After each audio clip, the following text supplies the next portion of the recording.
ngayo amazina yacu.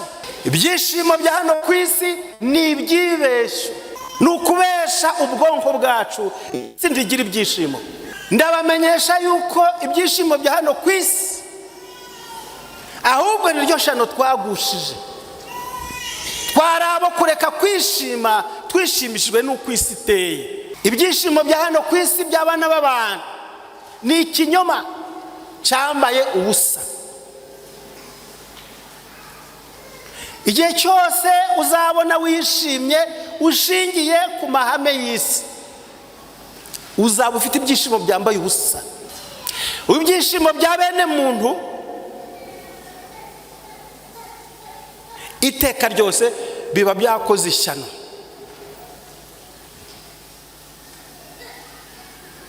Nta byishimo biba hano kuri isi bitendereje, bitanduranije, bitateje abandi ibibazo. Nta biriho. Ndaza kubaha ikibazo nanje mu mpugure mumfashe. Ni hehe mwabonye ibyishimo bya hano kuri isi yacu bifite isoko ku isi bitagize ico bitwaye abandi? Munsubize. Ni hehe mwabonye abantu bishimye batari kwishima ku mubabaro w'abandi bagize? Nzaje nishimira Uwiteka cyane kuko yanyambitse imyambaro y'agakiza akamvuga kumwitero wo gukiranuka. Ngibyo ibyishimo bya Yesaya, naho ahandi hose nta byishimo yarahafite.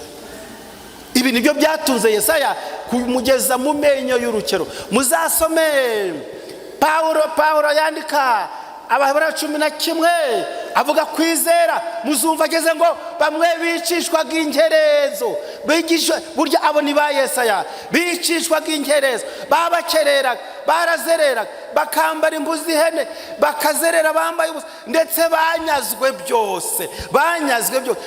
Nasomye yemwe n'isi ntibari bakwiriye kuyibamo. Bafite isezerano ry'Imana ngo babirebaga bikiri kure, bakabyishimira, bakavuga ko ari abashitsi n'abimukira, bakagenza bate bakabyishimira. Babirebaga bikiri kure. Muzasome kiriya gitabo cy'Abaheburayo rurarwandika 11 ngo babirebaga biri kure ngo bakabyishimira. Mbega ibyishimo bizima. Reka turebe icyo Habakuki ikimushimisha niki. Bise Habakuki nawe ajya yishima. Ibyishimo bya Habakuki bija binshengura umutima. Tuzagera ku byishimo bya Habakuki ryari twebwe nje namwe?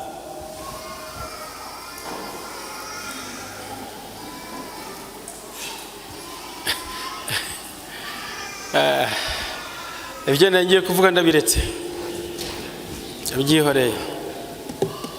Habakuki ni isengesho rya Habakuki, ni igice cya 3. Ariko reka dusome twumve Habakuki atanga ubuhamya.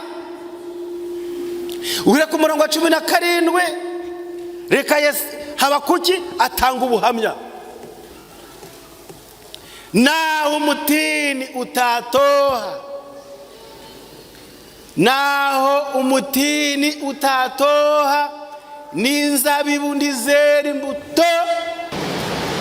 Iki gihe cyo Yesera ari niko inzu y'Imana yari imeze, yari ari kuboroga. Maze ngo mu byaha Manase yakoze, ngo yakoze ibyo byose, acisha abana be mu muriro, aje kubatirisha umuriro. Maze ngo mu byaha byose yakoze agerekaho no kwica umuhanuzi Yesaya. Yamwicishije urukero. Hari igiti cyari cyaraguye hasi, nico Yesaya ngo yabagamo, yagicumbikagamo, akagiseseramo. Cyari igiti cyabozemo imbere, akuramo iby'imbere, nico yacumbikagamo. Yava guhanura Yerusalemu akaje kugicumbikamo. Baramuhiga, baramushaka, babwira Manase bati databuja umuhanuzi Yesaya acumbika muri kiriya giti.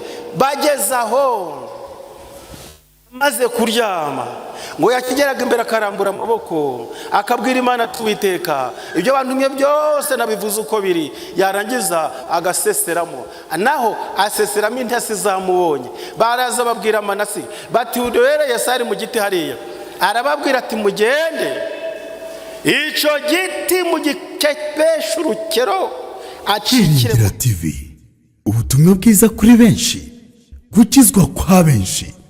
Matayo 24 umurongo wa 14. Wongeye kwirirwa, Mana ni nziza kandi ibihe byose.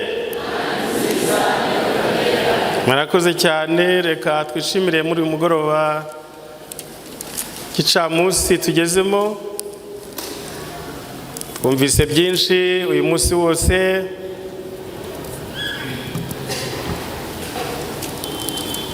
twumvise ibikomeye n'ibyoroshe. Baririmbyi bagerageje kutubwira, babwiriza bavuze, n'isi yavuze, nubwo twayibonyemo bikeya kubera ko twiriwe mu rusengero, ariko hari abanyarukiye hanze baje kureba uko hameze. Ntabwo uyu munsi isi yiri wicecetse, yavuze. Isi yavuze ibikomeye, bimwe turaza kubibona mu kanya dutashe, turasanga amatangazo yayo. Iyo twiri hano mu rusengero hari igihe ugera hariya hirya ugahora n'amatangazo y'isi, ibyo yavuze ndetse nawe bikakugeraho. Urakoze mwigisha w'umuryango. Buriya iki cyigisho uyu muyobozi yatubwiraga kirakomeye. Kirakomeye. Ni icyigisho gishobora kwanda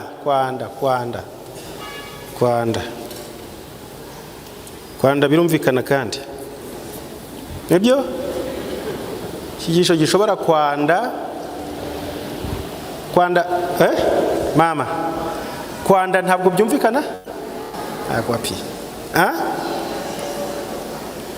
Kwanda niki? Nukuba kigari cyane, nukwanda. Gishobora kwanda kikaba kigari cyane, kikaba u Rwanda. Kwanda. Ni nukuba kigari. Ni kigari rwose, kigeze kure, kuko aho imiryango yangiritse niho n'itorero riguye, niho n'igihugu kiguye, ndetse n'isi yose. Ubupfu buri kuri isi yacu bwaturutse mu miryango. Purusa 99 n'ibice 99 byaturutse mu miryango, niho ibintu byapfiriye byose. Ariko hari isezerano ry'Imana. Yesaya 41 igice cya 41 umurongo wa 10, ntutinye kuko ndi kumwe nawe, ntukihebe kuko ndi Imana yawe, nzaja ngukomeza, ni koko nzagutabara kandi nzaja nkuramiza ukuboko kw'iburyo ariko gukiranuka kwanjye. Isi yacu nta mahoro ayirimo. Isi yacu itangirira mu mitima yacu.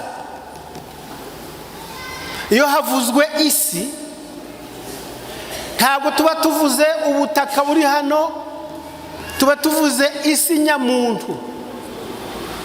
Isi nyabantu rero nimaze kwangirika biteye ubwoba.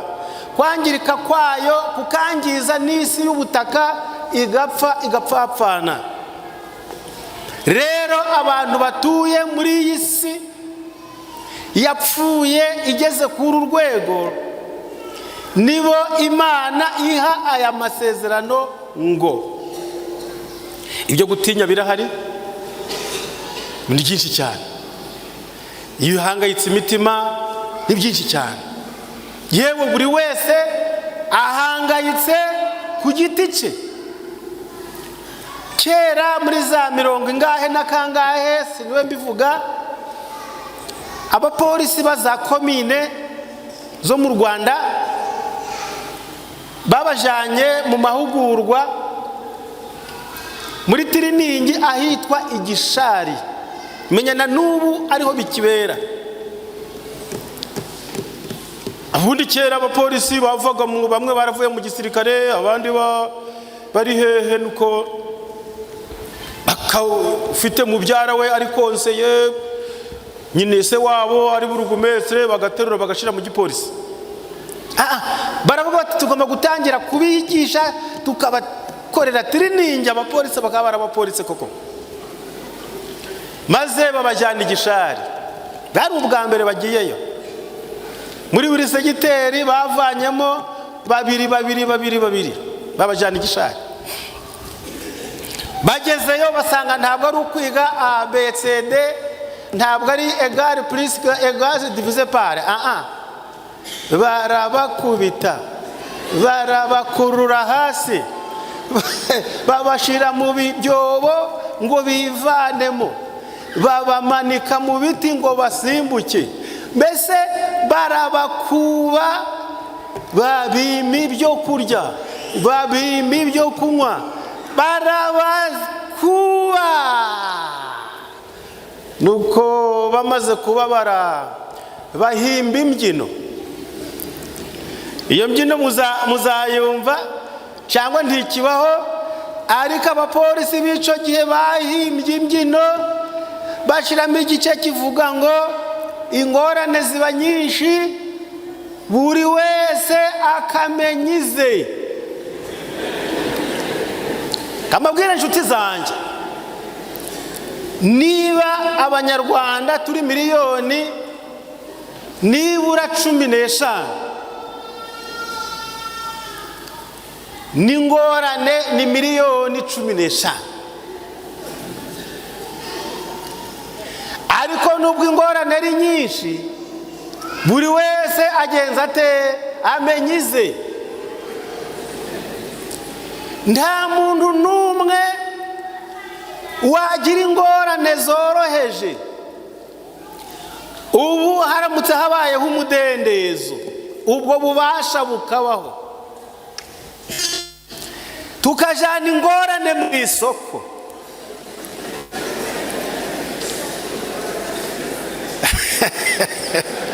Maze abaguzi b'ingorane bakaza. Mbese wagurizande? Reka mbabaze ikibazo, wagurizande? Ingorane ziba nyinshi, buri wese akagenza ate akamenyize. Ndakurahiye buri wese yagarukanize, kuko waje kureba ingorane zana kugasanga ntiwazihanganira. Hari umuhungu twigeze guha inama, yahoraga ararwana n'umugore we. Buri gihe umudamu akatubaza ati mwamfashije uyu mugabo kangoye, mwampaye inama ko umugabo ananiye. Umugabo tugahamagara tukigisha, tugahamagara tukigisha. Ubwa nyuma kugira ngo tumureke yatuguye ijambo rikomeye. Twaramuhamagaye tumva mwene data aratugoye,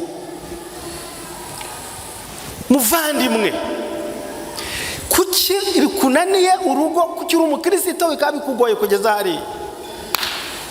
Atumva rero bene data, narabagoye ndabizi, mbizi neza, ariko uhereye none mureke duhane gahunda.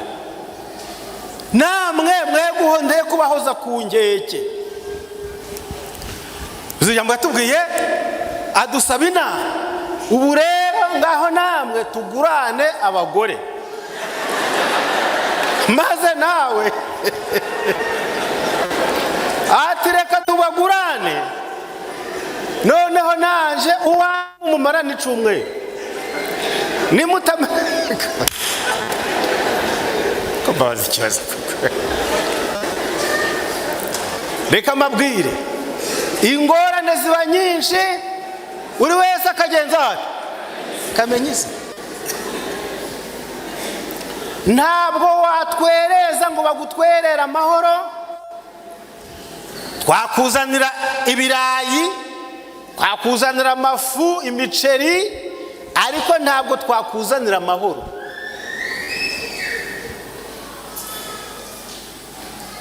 nicyo gitumye rero Uwiteka yaduhaye iri sezerano, nuko rero ntutinye kuko ndi kumwe nawe. Iri jambo ndarikunda cyane, narigize urufatiro rw'amateraniro nkaha y'amagambo muzaje murayibuka cyane. Ntutinye kuko ndi kumwe nawe, ntukihebe ko ndi Imana yawe. Umva iryo jambo. Bibiliya ni nziza, Bibiliya ni nziza cyane. Nzaje ngukomeza, ni koko nzaje ngutabara, kandi nzaje nguramiza ukuboko kw'iburyo, ariko gukiranuka kwa nta numwe iri sezerano ritareba. Nta numwe ubujijwe kwakira kuri aya masezerano y'Imana. Ibibazo nibikugora ukabona iburyo n'ibumoso byakomeye, kandi burya uretse bimwe kubyirengagiza, burya bihora bikomeye. Uzajya usoma Yesaya 41 umurongo wa 10, nibura uzaje ugeza ku murongo wa 15.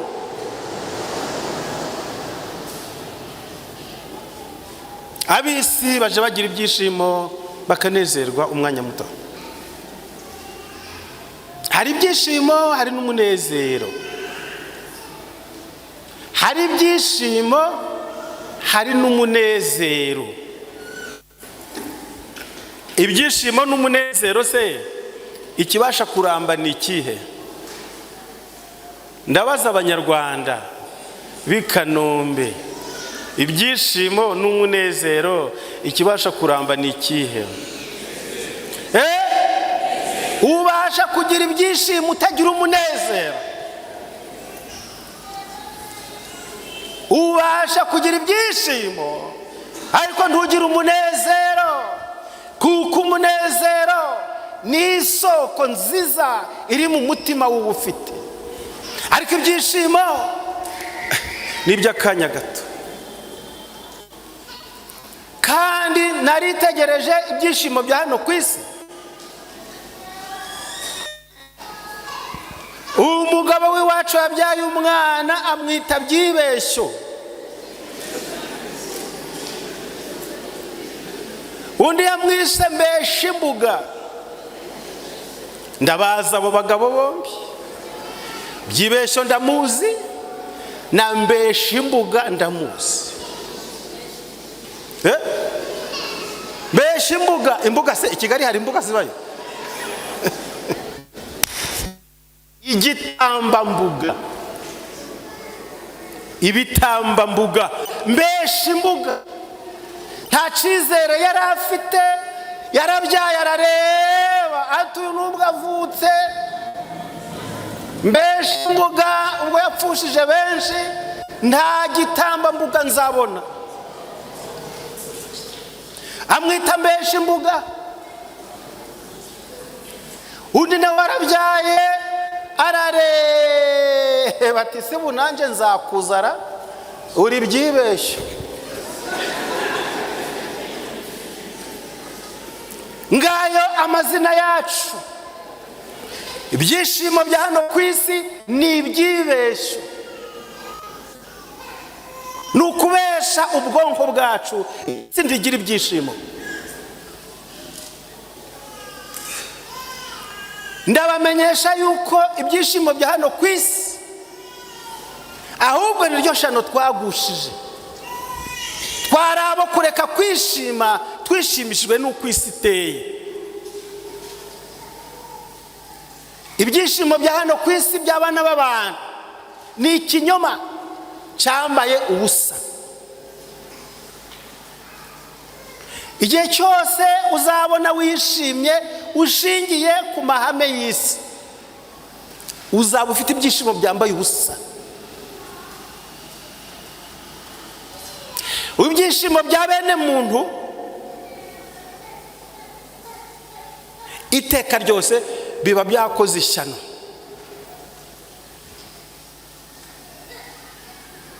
Nta byishimo biba hano kuri isi bitendereje, bitanduranije, bitateje abandi ibibazo. Nta biriho. ndaza kubaha ikibazo nanje mumpugure mumfashe. Ni hehe mwabonye ibyishimo bya hano kuri iyi si yacu bifite isoko ku isi bitagize ico bitwaye abandi? Munsubize. Ni hehe mwabonye abantu bishimye batari kwishima ku mubabaro w'abandi bagize? Nizihe nyungu zikunezeza zitahombeje abandi? Nibe byishimo wabona bifitanye isano n'isi bitakoze ishaka mu bantu? Nta byishimo biba ku isi, habaye ibyibesho gusa. Abakinnyi b'umupira barishima, ibinyoma. Kera nigeze kubona ikipe yatsinze, yari ikipe y'umuherwe w'i Burayi utangaje. Baratsinda, baranezerwa, bararyama hasi, barikaraga, barasimbuka, maze uwo shefu wabo yari yaje mu ndege yaho rikabutera intoya. We n'umudamu we ibyishimo byari hasi kuri stade, nabo bazamura kajugujugu ngo bishime hejuru, mbese berekane umunezero w'igitangaza. Indege ikigera hariya hejuru kibuga yafashwe n'ingongi y'umuriro, igaruka yaka, ntabwo bavuyemo. Ibyari ibyishimo by'isi bihinduka ibyibesha.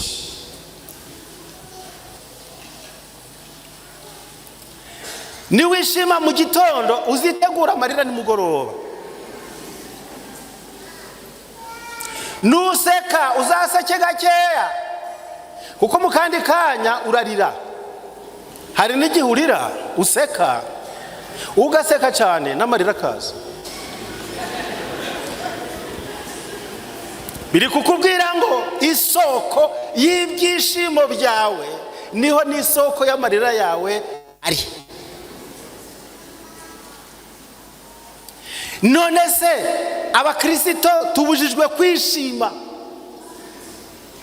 Rekada, abakristo dufite umudendezo wo kwishima, ariko si ibyishimo byacu biba hehe? Ni hehe dufite ibyishimo? Abafite Bibiliya nimugende turebe ibyishimo nyabyishimo, ibyishimo bizima aho biri. Abafilipi igice cya 4, somo ry'uyu munsi ni rigufi cyane, muzi ko nerekeje ku musozo waryo. Abafilipi igice cya 4 umurongo wa 4, mujye mwishimira mu mwami wacu iminsi yose. Hehe, ibyishimo byacu biri hehe? Mujye mwishimira mu mwami wacu iminsi ngahe yose. Mu gihe cyashize abantu iwacu bagize ibyishimo, baranezerwa. Ikiro cy'ibirayi cyageze kuri 800, abahinzi b'ibirayi baridunda, uwahinga yahinga ibirayi, bose barabihinga. Abanyakigali batayiwe, ibirayi by'iwanyu no byari byabura uyange wenda, bese bizageza ryari? Amatangazo y'ibirayi arahaguruka, amatangazo y'ibirayi kuri radio arahaguruka, abantu babaza ibibazo, nyabo n'ibirayi. Abahinzi b'ibirayi bari kwidunda, ariko n'abaryi babyo bari kunezerwa.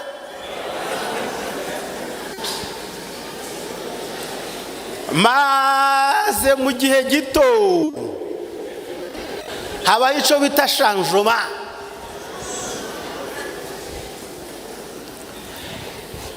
Ahangaha hoza ngo muje mwishimira mu mwami wacu igihe kingana iki?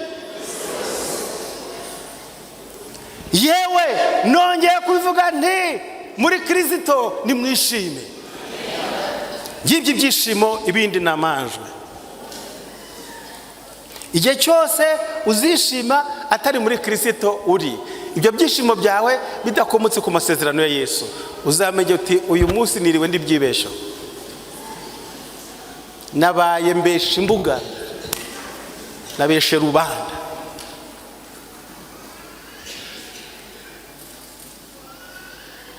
Mwumve ibyishimo Pawulo abwira bizera, mujye mwishimira mu mwami wacu iminsi ngahe yose, ati ndabibahamirije ndongeye mbivuge nimwishime.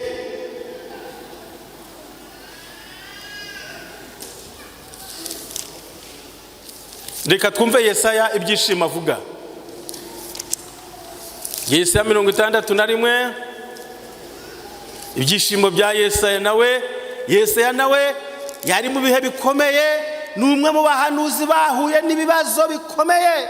Uyu Yesaya yahanuye mu gihe gikomeye, yasabwe guhanura mu gihe cy'umwami Manase, ahura n'ibibazo bikomeye, arahanura,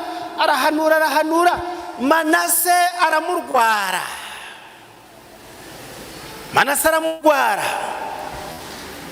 Yesaya yamubereye ikibazo ku ngoma ye. Yesaya abaye ikibazo cy'uwo mwami Manase. Manase yizakunda abagore b'abanyamahanga, Manase yishira hejuru, Manase arwanya Imana, Manase akora ishyano, azana abagore b'imvangavange b'amahanga atandukanye bafite ibigirwamana, agerekaho kubakira ibigirwamana by'abo bagore, abyubakira insengero cyangwa ingoro ku tununga twa Isirayeli. Buri mugore kubakisha ingoro ikigirwamana akuye iwabo, kugira ngo ibigirwamana bibone ababisenga. Manase atanga itangazo ngo buri wese nasengera iwabo, ibyo kuja i Yerusalemu ndabihagaritse, abantu be kongera kuvunika. Yerusalemu ni kure, aho twashinze ingoro ariho muba, maze izo ngoro bazisengeramo pe. Baranezerwa ngo i Yerusalemu ni kure. Ngo umunsi umwe Manase atembereye ageze Yerusalemu, asanga inzira zaho zaratsibanganye, zamezemo ibyatsi. Ngo ashatse kuvugurura rero ngo Yerusalemu yongere ibone abantu, maze uyu Manase akora irindi shyano, azana bya bigirwamana byose abishyira mu nzu y'Imana. Kandi ibyo bigirwamana ngo byarishimaga iyo abagore n'abagabo babisambaniraga imbere, maze basambanira mu nzu y'Uwiteka. Muzasome amagambo Yesaya yahanuye icyo gihe, muzabisoma muri Yesaya 64. Icambu gasatura ijuru ukamanuka, imisozi igatanguka itengukira imbere yawe, nguko umuriro utwika inyayu ukatuza amazi, kugira ngo izina ryawe rimenyekane mu banzi bawe, amahanga agahindura imishitsi imbere yawe. Ubwo wakoraga ibikomeye, ibiteye ubwoba tutabyibwiraga, waramanutse, imisozi itengukira imbere yawe. Kuko uhereye kera kose ntabwo abantu bigeze kumenya cyangwa kumvisha amatwi yabo no kurebesha amaso indi mana igira icimarira atari wowe. Ubonana n'unezerwa ibyo kukiranuka, n'ababikora bakagendera mu nzira zawe, bakwibuka ariko wararakaye, kuko twakoze ibyaha ndetse twabimazemo igihe kirekire, aho no gukizwa tuzakizwa. Iki gihe cyo Yesaya ari niko inzu y'Imana yari imeze, yari ari kuboroga. Maze ngo mu byaha Manase yakoze, ngo yakoze ibyo byose, acisha abana be mu muriro, aje kubabatirisha umuriro. Maze ngo mu byaha byose yakoze agerekaho no kwica cyo kwica umuhanuzi Yesaya. Yamwicishije urukero. Hari igiti cyari cyaraguye hasi, nicyo Yesaya ngo yabagamo, yagicumbikagamo akagiseseramo. Cyari igiti cyabozemo imbere, akuramo iby'imbere, nicyo yacumbikagamo. Yava guhanura Yerusalemu akaje kugicumbikamo, baramuhiga baramushaka, babwira Manase bati databuja umuhanuzi Yesaya acumbika muri kiriya giti. Bagezaho maze kuryama ngo yakigeraga imbere akarambura amaboko akabwira Imana tuwiteka ibyo bantumye byose nabivuze uko biri, yarangiza agaseseramo, naho aseseramo intasi zamubonye. Baraza babwira Manase bati uduhereye Sari mu giti hariya, arababwira ati mugende icyo giti mugikepeshe urukero acikiremo kabiri. Murebe Imana yacu n'igitangaza, murebe abagome bafashe urukero. Yesaya yamaze gusenga aruhutse, ari mu mahoro, ari mu mahoro nyamahoro. Urukero ruri mu giti mururebe rutambe rugeze mu mbavu hano, ntiyaragishoboye kuvamo, bamuciramo kabiri. Yesaya yahanuye mu gihe kimukomereye cyane, arasinzira, tuzamubona hirya y'izuba. Ariko reka mbabwire inshuti zanjye, umva ibyishimo yavuze, yaravuze muri Yesaya 62 61 umurongo wa 10, 61 umurongo wa 10, nzaja nishimira Uwiteka cyane.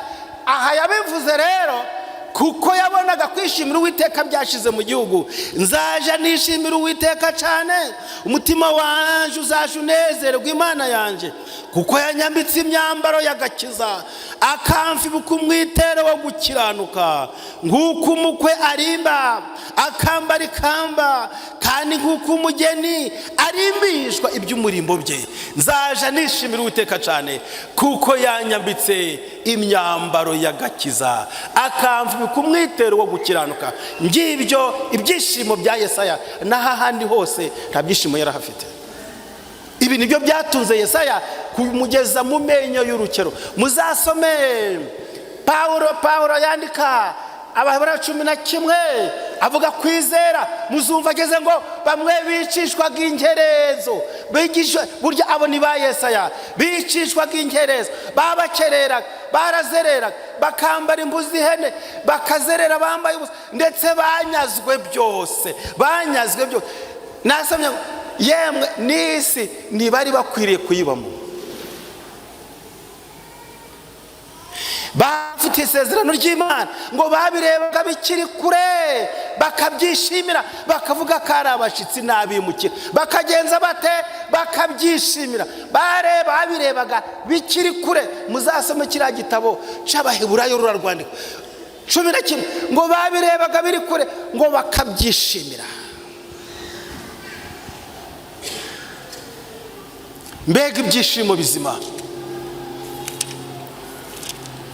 Reka turebe icyo Habakuki ikimushimisha niki. Bise Habakuki nawe ajya yishima. Ibyishimo bya Habakuki bija binshengura umutima. Tuzagera ku byishimo bya Habakuki ryari twebwe nje namwe.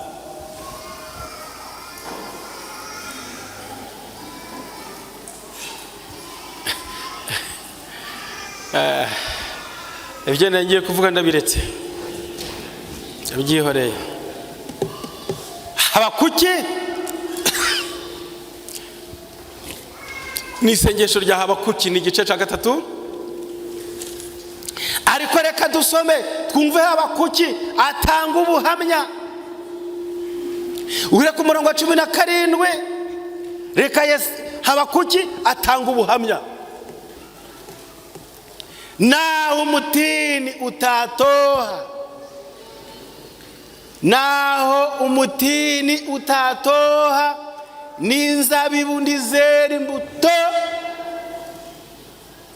bagahingira ubusa imyelayo, n'imirima ntiyera imyaka.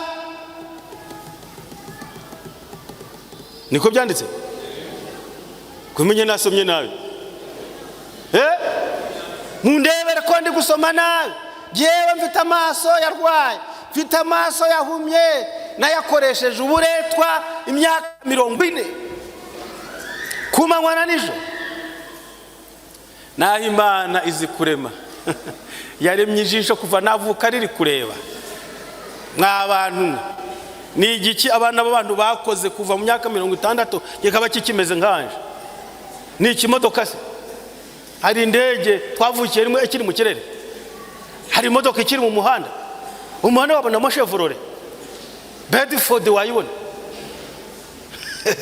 ziriye Volvo wenda hari izo company ziracariho za Volvo ariko Volvo nabonaga ntayo ncyabonye ibona za Volvo ntazo none ijisho ryanje riracariye narebye Bedford ndeba za Volvo ndeba za Amane zarashize zirari ijisho ryanje riracariye Imana yarariremye irirema buri moja k'Imana mfite banaratsibarije mwe kunseka rero naho umutini utagenze ute utatoha naho umutini utatoha n'inzabibu ntizera imbuto bagahingira ubusa imyelayo n'imirima ntiyera imyaka n'intama zigashira mu rugo n'amasho akabura mu biraro uravuga iki wewe haba kuki ndakabuza ko nishimira Uwiteka kanezererwa mu Mana y'agakiza kanje mvuwo mugabo sanje umuceri barawumenye induru zivuye igikombe kiguye hasi ishano riraguye ntabwo wabyihanganira isabune barayijugunye mu mazi yiriwemo yaho haragumubu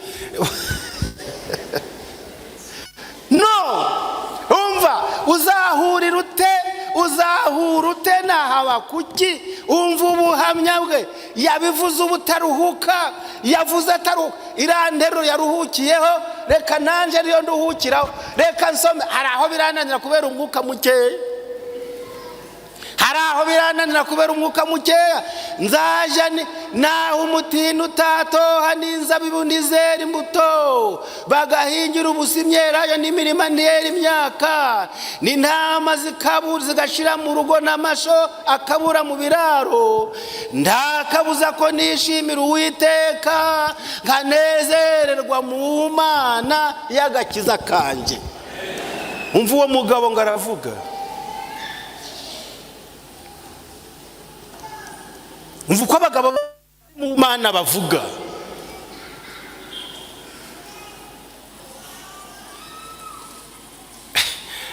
n'imirima ntiyera imyaka n'amasho akabura imodoka zikabura ebusa ubwo busho bwanyu ngo buriya aho buri amasho none se hari intama ziri mu rugo mufite parikingi y'intama parikingi yanyu ni y'iki y'imodoka abapasitoro batari bazi imodoka kimwe mu 10 imwe kabiri ngo dukore tombora ahangaha imwe kabiri maze mwihangane bizera iyo biragwaho niyo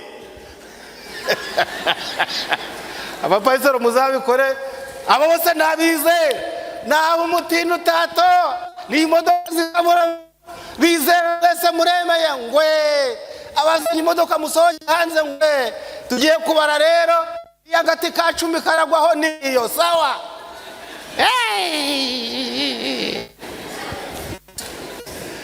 reka mbabwire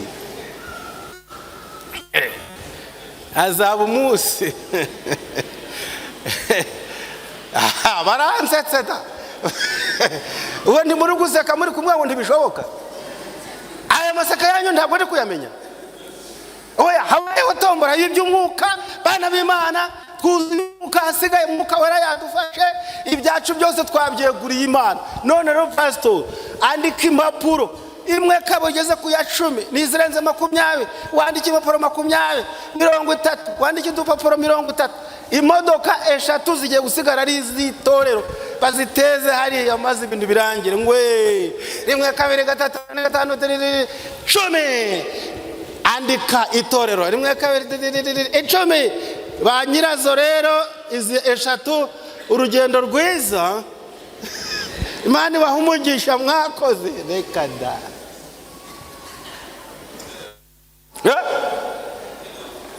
uvuze ngo iki bagatega moto da nanga mukaba hari ifoto umva haba kuki naho umutini utagenze ute imodoka zigashira muri parikingi na moto ntibeho ni gare wapi hari abahanga nzamo hano muri Kigali ukabona ariko rero i Kigali murakaze muntu ewe da kabona umuhungu moto ziri hariya imodoka hano zahagaze kabona umuntu w'igihangange afite agafuka niba ari ibirayi birimo n'umugore ari kugare umunyonzi hagati muri byo muri ngapfuka amaso nduriya we ntabwo azagerayo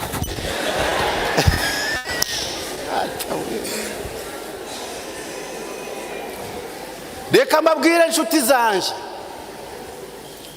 iyo mihangayiko yose n'ibyo bigeragezo nubwo bwiyahuzi ndabwita ubwiyahuzi kuko muri hariya mapine yasobekeranya ya moto n'imodoka ivatiri n'amakamyo n'umunyonzi n'umunyamaguru aba bose isi ukubamo turi kwiyahura. Reka mbabwire tuzagira ibyishimo bizima dufite ngibi byahaba kuki nta kabuza ko nishimana, nta kabuza ko nishimana muri we. Hari ikintu kiri muri we nishimana, ntabwo ari nishimira, ni nishimira, ni nishimana. Nta kabuza ko nishimana Uwiteka nkanezererwa mu mana yanjye. Uwiteka Yehova niwe mbaraga zanje, ibirenge byanje abihindura nk'iby'imparakazi, kandi azantambagiza aharengeye hanje.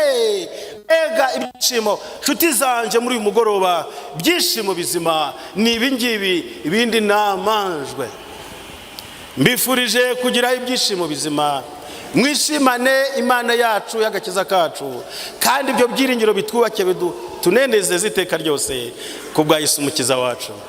Bangahe bashaka Kwiringira TV, ubutumwa bwiza kuri benshi, gukizwa kwa benshi. Matayo 24:14.